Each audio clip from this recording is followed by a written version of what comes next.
All right, so let's take a look. This is AP Chemistry. This is an introduction to chemistry with the basic concepts involved. We'll start simple.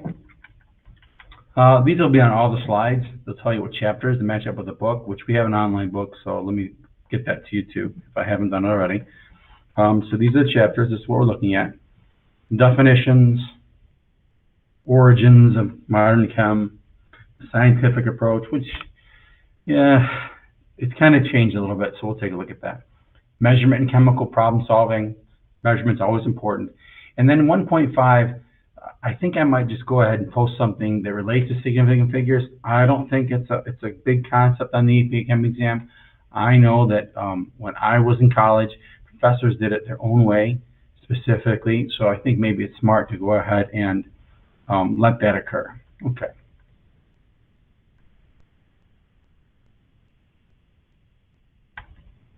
Chapter 1, Keys to the Study of Chemistry. Now this would be a basic review. Simple, let's start with chemistry. Well, let's start this way. The universe initially was broken into two major physical sciences. And the first one was about the study of things or stuff, and the other one was the study of energy.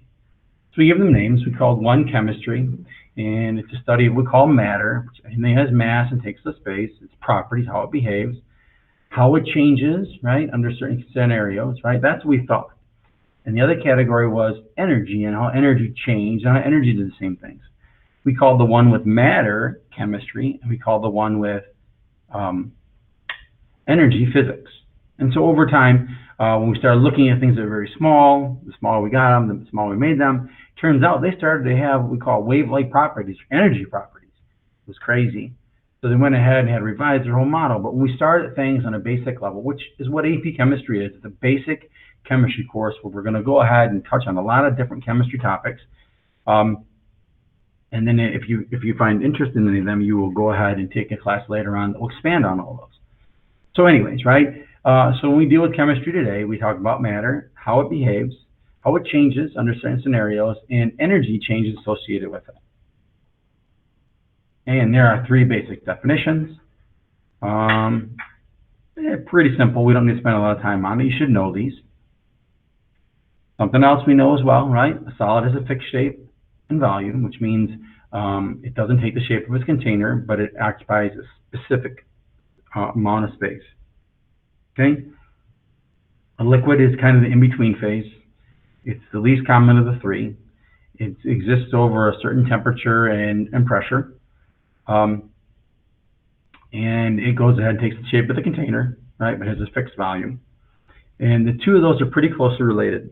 Solids and liquids are very close together. The individual molecules or atoms or parts are close together. They're drawn to each other. So there's not what we can't compress them. They're incompressible. On the other hand, gas has kind of strange behaviors compared to the other two.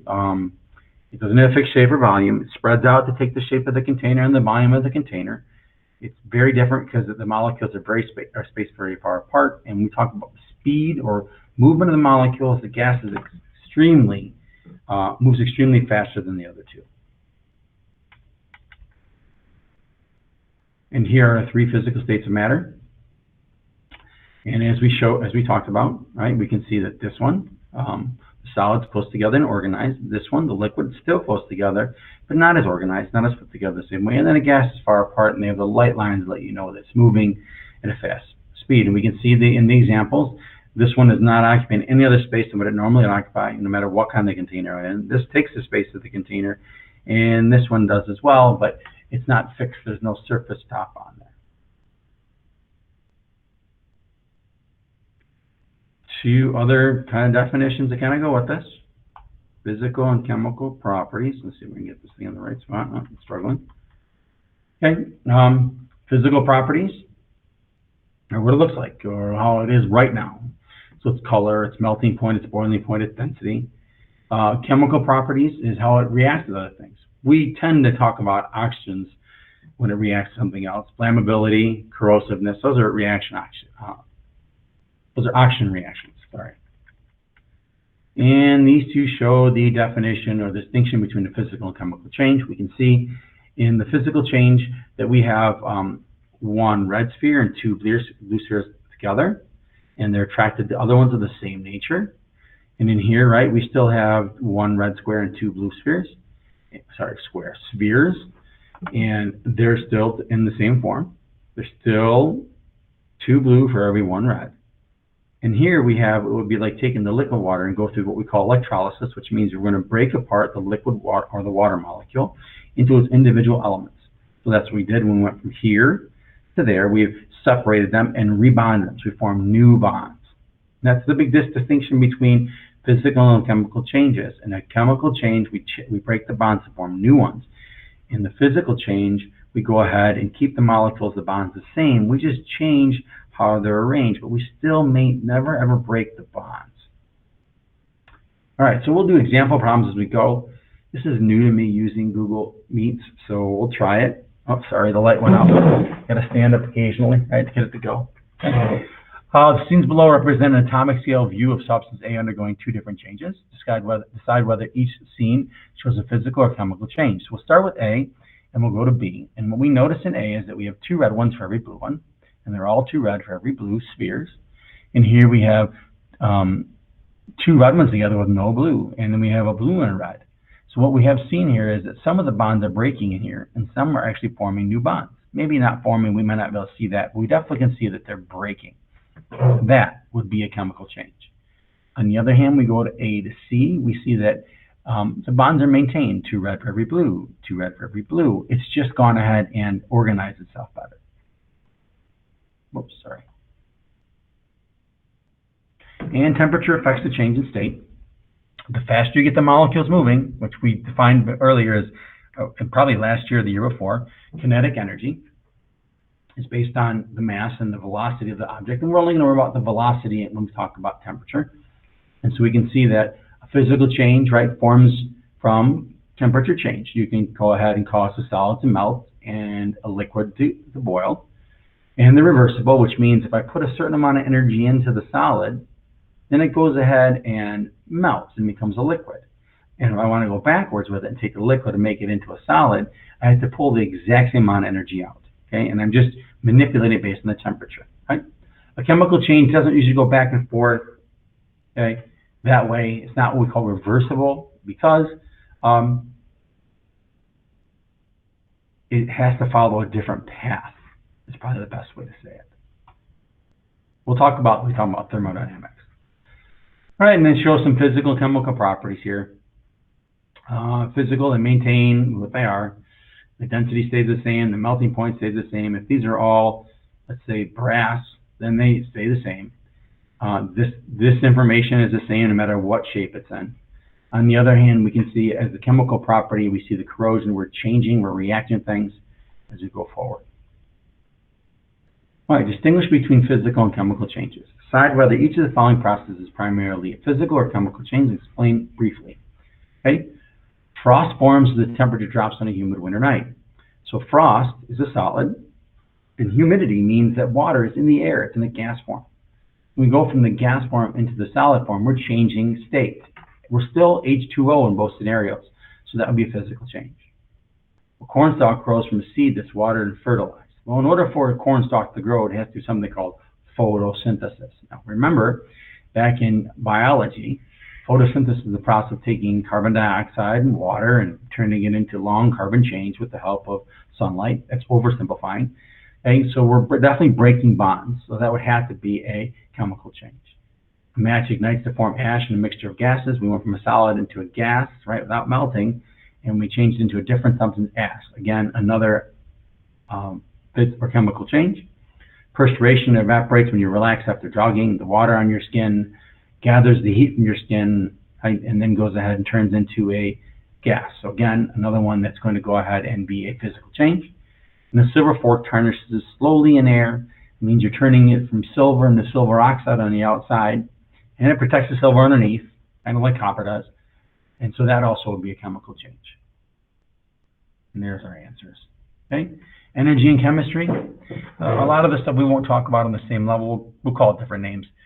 than they're doing now, but nice and simple. Energy is the ability to work. Okay, that's simple. That's the definition used in physics. Potential energy, mgh, or mass, gravity, and height matter, is due to the position on the actual object. And kinetic energy, which is the energy due to movement of an object. So it's moving, and its actual Ke equals 1/2 mv squared. So we're not really going to do a lot of math on either one of these, and we think of potential energy in chemistry as bond energy, and the kinetic energy as energy broken through bond energy, so it's released. That's how we look. And the bottom one in red says total energy equals potential energy plus kinetic energy, which is the conservation of energy, the law of conservation of energy. Right? And things in the universe like to be in lower energy, right? Everything likes to go down, like a waterfall. The water goes down the waterfall, not up the waterfall. That would be strange. So things in nature like to be in the more stable form, which is lower in energy. We call that exothermic, right? Energy is neither created nor destroyed. It's conserved, and you convert it between one form to another. In chemistry, a lot of it, in physics too, work and heat is kind of an interchange between the two. And here we have the potential energy converted into kinetic energy. The height of the actual block in the beginning, right, is high up in the air. That means that it should have high potential. And then it's dropped, and as it drops, it goes ahead and converts from a position to a velocity. So it's moving, so that's kinetic energy. And then at the bottom of the thing, when it hits the ground, it's definitely more stable. Okay, and here we have a spring. It's done the same way. You stretch it out. Its position. And as it wants to move and relaxes closer together, they lower in energy. And in chemistry, we have it, right? The farther apart the two ions, in this case, the less stable they are. They like to be right next to each other. So when they're next to each other, there's a certain distance that we have between them that we call the optimal thing. We usually call it bond distance. And this one's a nice simple one along lines that way too. We have the two, we look at the car, it's getting gasoline, which has a ton of energy inside of it, right? But it's not tapped into. And as we go ahead and run the car, we burn it, right? And we release that energy and we make the whole system more stable. This will be a relatively quick one. The scientific approach to understanding nature. Nice and simple observations. You see something. Hey, why did that happen, right? So you question, you're making the decision. So let's say that you go ahead and your power goes out. That's a nice, easy one, simple. Your observation is the power's out. You go ahead and look around, you come up with an idea, oh, wait a minute, maybe it's out because the circuit breaker is blown out. Hey, there's your hypothesis. So then you go ahead, you find your actual circuit breaker and you check to see what's going on. If the circuit breakers are all running properly, then that's not right. So you have to come up with a different hypothesis, right? We don't really worry about the further experimentation a lot with the basic scientific method. A great show for it, right? Fast and Loud on Discovery Channel. All right, so this is measuring. We have the 7 base units, we call them, which you're supposed to be able to measure directly. And they're listed on the side, right? And then we have the units for each one. It's kind of strange, right? Kilogram, right? Instead of gram is the unit, the SI base unit for mass, right? And then we have our abbreviation on the side. Temperatures in Kelvin, which we'll explain in a second. Electric current, we will maybe deal with a little bit when we do electrochem. Moles, that's really the chemistry one, and we won't deal with luminous intensity or luminosity at all. So the candela is not something we will deal with. They're all related to each other, and there's ways to build off these to make other ones later on. Okay, and then there's another important table where it talks about the SI units, the prefixes for them. I prefer the exponential notation. So I might go through and do some exponential notation the first time I see you, just to make sure we can do it. But these numbers are the same. And tera and giga, we don't use those normally, but we use them now because, well, we are on computers and start saving memory and stuff like that. And I never used femto until this book, I believe. So it's really not one we go into too much. Really small. Really small. And here's another table. It's going to go over the equivalence from the English system to the equivalent system. The English system, if you don't know, is the system that was built in England. And when England took over the world, they took their measurement system with them. I think that last I heard, there are only 2 countries that really run much of the English system, the United States and Liberia. They're kind of related. So this is just to be able to convert back and forth. So if you run track, you know that 1 mile is equal to 1.069 kilometers, right? You know that stuff on there, and I always know that 1 centimeter is equal to, or sorry, 1 inch equals 2.54 centimeters. These are all definitions, and they're laying it out for us. Now, length is what we call a base unit, and mass is a base unit. Volume, that's not a base unit. That's what we call a derived unit. And here it is, right? So how do we derive it? I call it volume. I call it liters, and I put prefixes in front of it. Well, what happens is with a cube, or with most rectangular objects, we know that length times width times height is equal to the volume. And so a cube is nice and simple because they all should be the same size. So this is what we call a cubic decimeter. And again, I might show this when I have a chance to sit down with you. You can take a look. We can see that by definition of cubic decimeter is a liter. And that's where are we at with you guys? Oh, it doesn't say it on here. It does lots of other things, right? But it should say somewhere in here that 1 decimeter cubed, oh, there it is. 1 decimeter cubed equals 1 liter. By definition, that's true. That should be highlighted for you. That's important. And also, while we're here, right, 1 milliliter is equal to 1 milliliter is equal to 1 centimeter cubed. They're the same thing. And cc's, if you've ever been in the hospital and used gotten an IV bag, you know they measure everything in cc's, which are cubic centimeters, which is this. All right, it says common laboratory volumetric glassware. When I was in college a long time ago, we used the stuff on the side. We used this thing over here, which is the volumetric flask. And we would use a bulb to suck them up, right? You got to stand up again because the light keeps going out, sorry. And so we use a bulb like this, or like a piece of glass like this. We have a bulb, and we'd suck the actual thing up. It was very difficult and time-consuming, and a waste of time, really. But the bulb itself has a line on it, and that line tells you the exact amount. So on this bulb, this orange bulb over here, there would be an actual volume written on the side of it. And if you got to the line, then you would have that exact number. It's a lot easier now. If you did AP Bio or some of the bio stuff, they have a device like this that does it a lot faster and quicker and just as accurate. So it was kind of an annoying thing we had to do, but we can get around it now. We do something like that. Okay, so I'm not going to spend any time on this. This shows you the depth of what these things mean. Distance, length on the one side, volume on the other, and some things that have specific volumes as we go on volumes, masses, and distances on them, right? And what the little negative numbers mean up in the exponents. All right, big thing, ready? We study quantities in physical science, and chemistry is a physical science. And so when we do it, we talk about numbers and units. So units are a big thing, and we manipulate them. So in this example here, we can see units are manipulate numbers. We can see that 3 feet times 4 feet equals 12 feet squared. So we did both. We took the 3 times 4, and we took the feet times feet. Okay, and the bottom one, they take the 350 miles that you traveled in 7 hours, and you divide it out, and you get 50 miles per hour. Because we always do it per hour like that. And in chemistry, in a lot of cases in AP, they like to use that -1 exponent, which means on the bottom. Okay, and so this is something we just drilled home in regular chemistry. It's definitions, it gives us relationships between two things.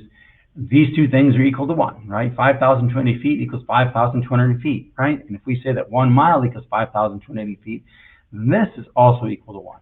And as we use conversion factors, we always remember that they're always equal to 1.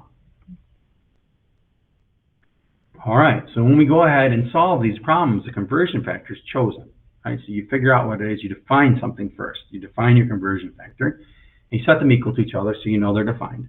And then you can use them to convert things back and forth. And if we look at the problem, the height of the Angel Falls is 3,212 feet. Express this quantity in miles if 1 mile is 5,280 feet.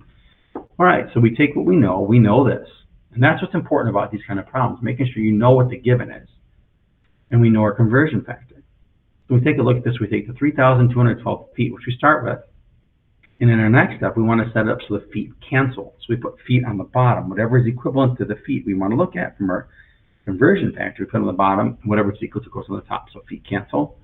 This times 3,212 feet, 3,212 times 1 mile divided by 5,280 gives us that number. Okay, so the systematic approach to it, mine's a little bit different than this, right? But this is a good one. Figure out the known and the unknown. Okay. Think about how you can go from the known to the unknown. make sure you write down your conversion factors. Write down your conversion factors. All right, to wire your stereo equipment, you need 325 centimeters speaker wire that sells for $0.15 per foot. What is the price of the wire? So you got to come up with a game plan, which is what they're doing, right? Defining what you have. So what do you have? You have 325 centimeters, and you have a conversion factor, $0.15 for every 1 foot. So they define that. There that is. These two are taken off the one chart we saw earlier that relates the SI units to the English system. And this is common knowledge, but it might also be on there as well. Are we solving it? We are. Okay. So then we go ahead and we take the 325, which is the given. We multiply by 2.5 centimeters on the bottom, so they cancel 1 inch. We convert it into inches, and then we convert it into feet. Same situation, inch and inch. And then we use our conversion factor given to us to go ahead and convert it into money. And a graduated cylinder contains 19.9 milliliters of water. That's our starting point. It's not related to anything. When a small piece of galena in ore of lead is added, it sinks in volume, increases to 24.5 milliliters. So this is what we call a water displacement. We can use water displacement to figure out the volume of the object we're putting inside of it. So in this example, we started with 19.9 milliliters. Put the piece of ore in there, and we got 24.5 milliliters. So the difference between the two is 5.6 milliliters. That is the volume. Now they wanted to convert to centimeters cubed. All right, so if you remember, 1 milliliter equals 1 centimeter cubed. We know that, right? That's by definition. So if it's 5.6 milliliters between these two, it's also 5.6 centimeters cubed. And then we want to convert it to liters, and we know that this is true, but I always remember off the top of my head, 1,000 milliliters equals 1 liter, right? That's what I remember. But I define both of them like they do here. So then I go ahead and set it up. I take the 4.6, and I wouldn't do this step. I can see they're equal, so I would just know this.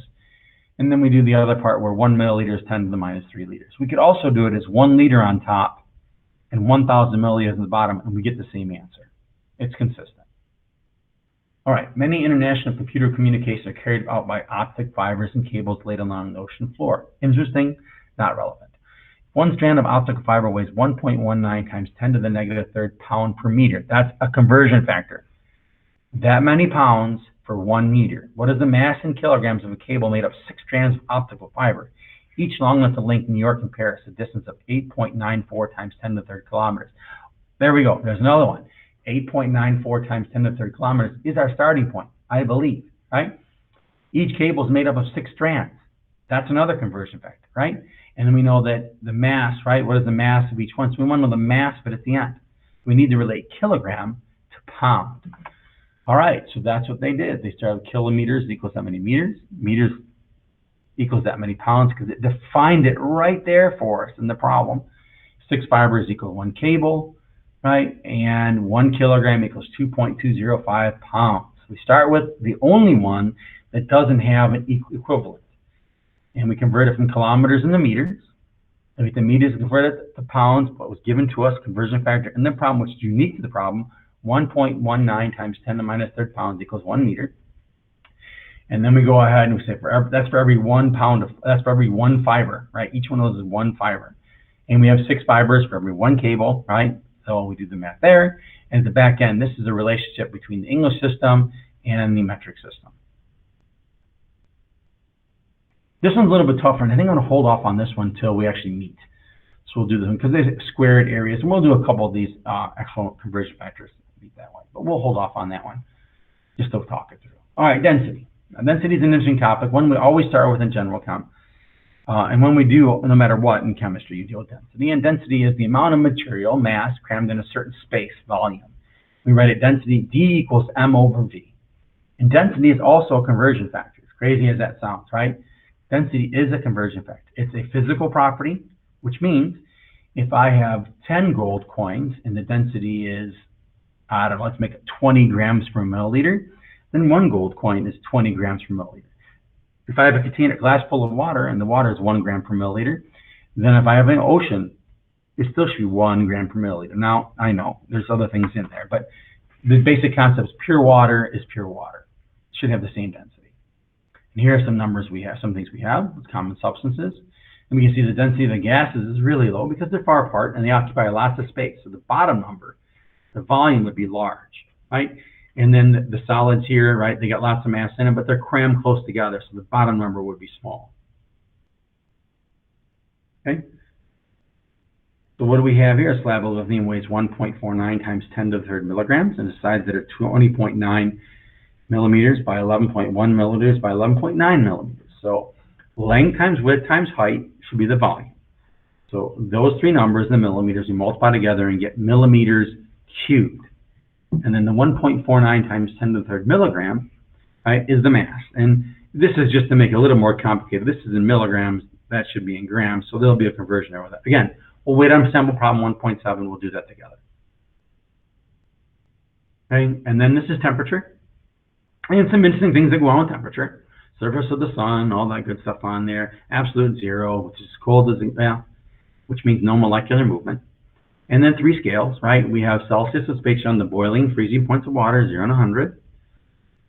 Kelvin, which is based on absolute zero, the lowest you can make temperature go. And they're related. You can use them interchangeably. The difference between the boiling point and freezing point of water is 100. The difference between the boiling and freezing point in Celsius is also 100. The difference is the same because they're related and you can use them interchangeably. This one, I don't know. It's all based really on Fahrenheit, who was a scientist who got thermometers to be consistent. The numbers are kind of randomly chosen. So we won't use this one. It's not efficient enough. It should have been dropped. It stayed that way. Okay. Three temperature scales, there they are. The first two are related. And actually, if you take Celsius and add 273 to it, then you get Kelvin, right? And we'll do it again. Celsius, add 273 to it, and you get Kelvin. Right? We're not worried about the other one. Okay? Kelvin is the absolute temperature scale. It's based on an absolute value or absolute zero. So it means nothing should be moving there. There's no negative numbers, and you don't use a degree sign. Celsius is based on the boiling and freezing points of water, which we said. The difference between them should be consistent as the difference between Kelvin. Okay, so you can use them back and forth. And then Fahrenheit, we use in the United States only because we're American. We do things the American way. Sig figs, I'm not going to spend a ton of time on it. I'm only going to talk about when we talk about measurements. We'll do it there, but we're not going to stress over it really at all. Uncertain means you're not sure of it. And so I'll say it now, but I'll show you later. You always measure to the first uncertain number when you're in the laboratory. And we'll talk about that, right? There we go, right? So we have these two scales, and it looks like it's going to be some kind of thermometer. And it is, because it gives me in degrees Celsius. And so we take a small sample of it here on the side. On the left-hand side, we can see it's 32. That we know for sure, right? Point, and then we count up 3 spots. And again, we can see it's 32.3. Those numbers we're sure of, so we call them certain, right? The last number, though, if you look and see that last 3, it's kind of a guess. And so what we're always supposed to do when we measure things, we're always supposed to go to the first place you guess. So that's what we do. And then we flip over to the right-hand side, and we get 32.3. And we know 30, we know 2, but we're not sure of the 10th place. So that one's 32.3, so we go to that point. The one on the left-hand side is more precise than the one on the right-hand side. I'm not going to worry about this stuff. I'll put up a video if you want to watch it. You can see it, and we can talk about this if you want to, but it's not something I'm going to spend a lot of time on. Again, nothing I'm going to spend a lot of time on. We're not going to do anything really with it. And rounding can change depending on your professor in college, trust me. It's kind of annoying, okay?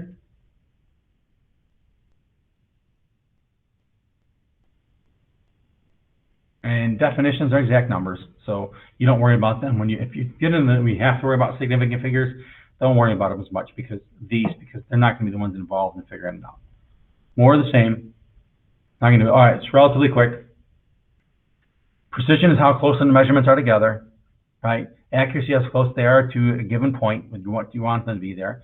Systematic error means your precision's good, but your accuracy's not, right? And then random error, well, that's, maybe you don't know what you're doing. Kind of confusing. All right, so this one right here would be both precise and accurate because the numbers are close to each other, right? They're all right around 25, and the accepted value is 25, so that's good. This one is precise but not accurate. They're all still together. You can look and see they're all right around 27, but the accepted value is 25. So they're precise but not accurate. Okay? And so that would be kind of like we call a systematic error, sorry, right?